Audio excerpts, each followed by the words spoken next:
രാമപുരം മഹാവിഷ്ണു ക്ഷേത്ര രഥോത്സവം സമാപിച്ചു. ആറാട്ട് എഴുന്നള്ളത്തോടുകൂടിയാണ് ഉത്സവം സമാപിച്ചത്. പുരാണ പ്രസിദ്ധമായ ക്ഷേത്രങ്ങളിൽ ഒന്നാണ് രാമപുരം മഹാവിഷ്ണു ക്ഷേത്രം. വ്യത്യസ്ത ചടങ്ങുകളോടെയാണ് രഥോത്സവം കൊണ്ടാടാറുള്ളത്.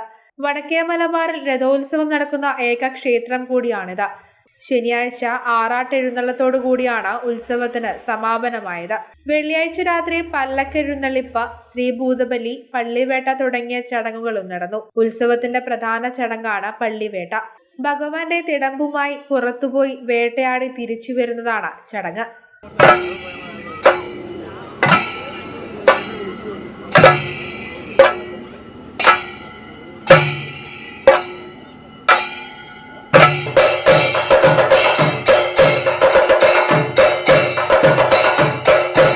പള്ളിവേട്ടയ്ക്ക് പോകുന്നതിന് മുമ്പേ ഇവിടെ രഥം പൂജിച്ച് അമ്പലത്തിന് ചുറ്റും നാല് വലം വെച്ചിട്ടാണ് പോകുന്ന സമയത്ത് പന്തവും വളരെ ചെറിയ തോതിൽ കത്തിച്ചിട്ട് കാണാൻ മാത്രം പോകുന്നതാണ്. വരുമ്പോൾ ആണ് ആഘോഷത്തോടു കൂടി വരുന്നത്.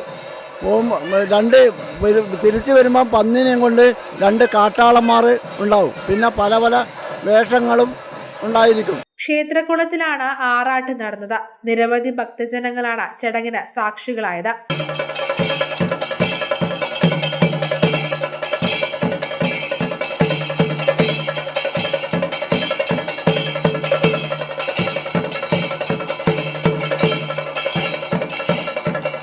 ഉത്സവത്തിന്റെ ഭാഗമായി ആറാട്ട് സദ്യയും ഒരുക്കിയിരുന്നു.